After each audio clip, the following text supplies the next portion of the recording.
Hi everyone, in this video I will show you how to display the most bought product in cart visual in Power BI by using text function.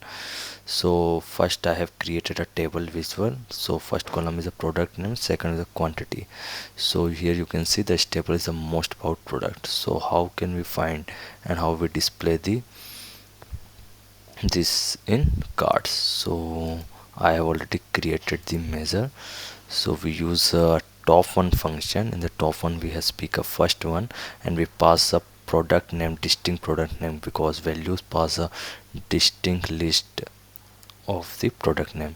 And again we have passed a quantity, sum of quantity measure by descending, so it picks the first one. So now you can see, so this is the best way to display the name of the most bought product in a cart. Thank you for watching.